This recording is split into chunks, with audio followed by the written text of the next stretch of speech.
जनाब deputy speaker साहब, मैं आपको ज़हमत देना नहीं चाहता था, लेकिन यहाँ जो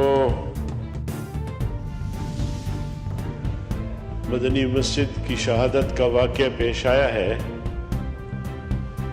और मैं शुक्रगुज़ार हूँ वज़ीर ममलिकत बराए दाखिला का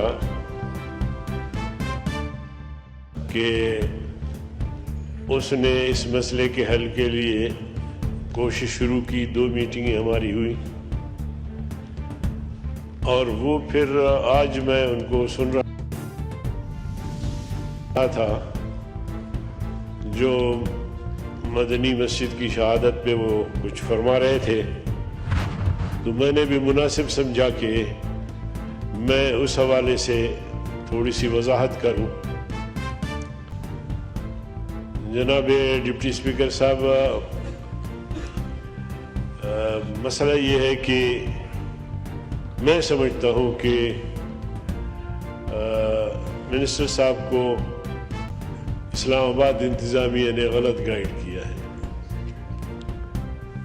पहले तो ये बात हुई कि एक मदरसा था वहाँ, उसको मुंतकिल करने की बात चली और मौलवी साहब को आमादा किया कि मदरसा मुंतकिल हो जाए, मुतबादिल जगह दी जाए, तो उस पर वो तैयार भी हो गए और फिर उसको मदरसा तामीर करके दिया।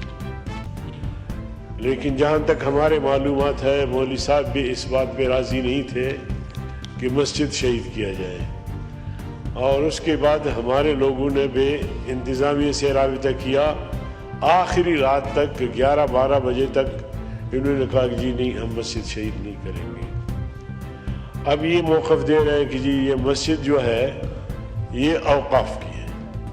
मस्जिद औक़ाफ़ की हो, किसी शख्स की निजी ज़मीन पर हो, मस्जिद मस्जिद है, अल्लाह का घर है। जब एक दफ़ा तामीर हो जाती है तो फिर क़यामत तक वो मस्जिद मस्जिद रहती है, उसको शहीद नहीं किया जा सकता। तो इसलिए इन्होंने शायद गलत गाइड किया कि जी मौलवी साहब भी राज़ी हो गए, मस्जिद भी चूँकि औक़ाफ़ की थी तो इसलिए मस्जिद को भी शहीद किया गया, और फिर रातों रात शहीद करके और वहाँ पौधे दरख्त लगा दिए गए। तो ये कम से कम एक इस्लामी रियासत में, पाकिस्तान में ये हरगिज़ नहीं होना चाहिए। और अगर हिंदुस्तान में बाबरी मस्जिद पर हिंदू हमला करते हैं, उसको शहीद करते हैं, जज भी हिंदू हैं और जज फैसले देते हैं और उसकी रोशनी में यह कुछ होता है, तो हम आसमान सर पे उठाते हैं। यहाँ पाकिस्तान में मुल्क भर में हमारे मुजाहरे रहे, जलसे जुलूस, हिंदुस्तान की हमने मजम्मत की। और अगर पाकिस्तान वो भी इस्लामाबाद में और रियासत के जो है वो बिल्कुल छतरी के नीचे अगर इस तरह का इक़दाम उठाया जाएगा तो ये नाकाबिले बर्दाश्त होगा। लेकिन मिनिस्टर साहब ने एक अच्छा रास्ता भी दिया और बाहमी इफ़ाम व तफ़हीम से 48 घंटे की उन्होंने मोहलत मांगी। अब इस वक्त मौजूद नहीं है, तो आके बाहमी मुशावरत से फिर मस्जिद को असर नौ तामीर भी करेंगे ताकि ये मसला हल हो जाए। उनसे जवाब लेते हैं। इसलिए जी उनसे आप सुने बिल्कुल भी।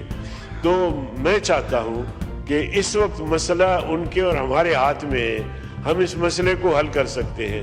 लेकिन अगर इसमें तिवालत और इसको हम लंबा खींचेंगे तो आप यकीन जानिए फिर लाल मस्जिद जैसा हादसा रूनुमा हो सकता है।